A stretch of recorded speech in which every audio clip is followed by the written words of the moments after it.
é o Dia do Consumidor. E ontem, penso que o Supremo Tribunal Federal deu um ganho aos consumidores.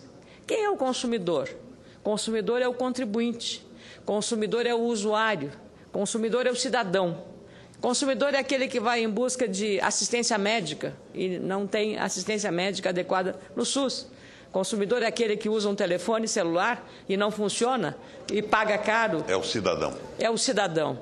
Este é o consumidor, o cidadão, que está sendo desrespeitado nos seus direitos mais legítimos. O cidadão que é assaltado na rua, o cidadão que não tem vaga na escola pública para o seu filho, a mulher que não encontra uma mamografia disponível para fazer a prevenção do câncer de mama. Esse é o cidadão. É o cidadão que o Estado como ente público, deve precatório e não paga.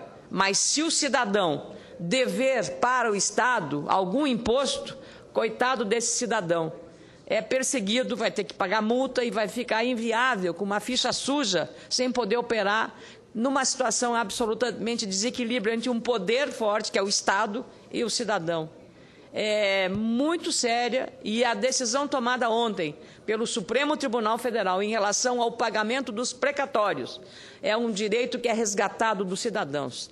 Eu lembro muito bem da história daquelas tricoteiras que morreram no acidente da TAM, lá em São Paulo, que iam em missão para mais um dia de sacrifício ou de demanda para pedir o pagamento dos seus precatórios. Viúvas que, durante muitos anos, estavam aguardando a liquidação de um direito, senador Roberto Requião. E ontem, o Supremo Tribunal Federal, acolhendo, inclusive, muitas manifestações lá no meu estado, uma reunião liderada pelo deputado Frederico Antunes, do meu partido, na Assembleia Legislativa, a OAB do Rio Grande do Sul, com o seu presidente, ex-presidente Carlos Lamarck, a própria OAB Nacional, com Ofir Cavalcante, fizeram um enfrentamento dessa questão junto ao Supremo Tribunal Federal. E ontem ele derrubou a regra, determinando que acabam agora com essa decisão os municípios, estados e o Distrito Federal, e claro, a União, não vão poder mais pagar os débitos à população de forma parcelada em 15 anos, como vinha sendo. Vai ter de ser de uma só vez, no ano seguinte, a decisão da Justiça. Acabam também os leilões, em que o credor que aceitava um valor menor recebia antes. Segundo o Conselho Nacional de Justiça, hoje, a dívida com precatório chega a 95 bilhões de reais em todo o país. As mudanças só começam a valer depois que a decisão for publicada, o que deve levar, no mínimo, 2 meses. Mas a decisão pode gerar um novo impasse, já que prefeitos e governadores alegam não ter esse montante para desembolsar. O Supremo precisa decidir ainda o que será feito com os leilões e parcelamentos realizados a partir de 2009, pagamentos que seguiram as regras derrubadas ontem, no dia de ontem, pelo Supremo Tribunal Federal.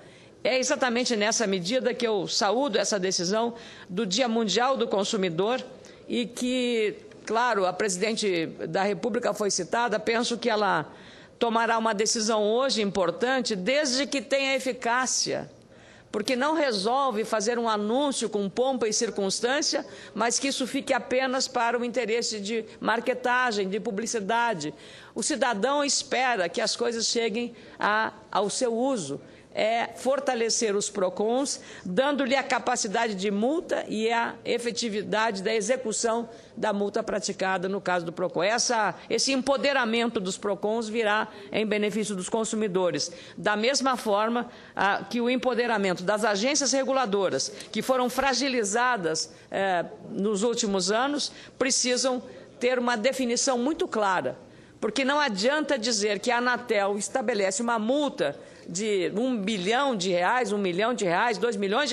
Multa muito alta, senador, é para não ser paga. A multa da ANAC, uma determinada companhia aérea, não vai ser paga. Nós não temos nenhum balanço, nenhuma transparência, porque é muito bonito. O cidadão acha que merece a multa, mas não há a efetividade em relação a isso. Portanto, no Dia Mundial, no Dia Internacional do Consumidor, penso que o Supremo ontem começou a resgatar esses direitos de forma sábia e, claro, reconheço que existem problemas sérios de ajustar este pagamento aos cofres de municípios, de estados e da própria União.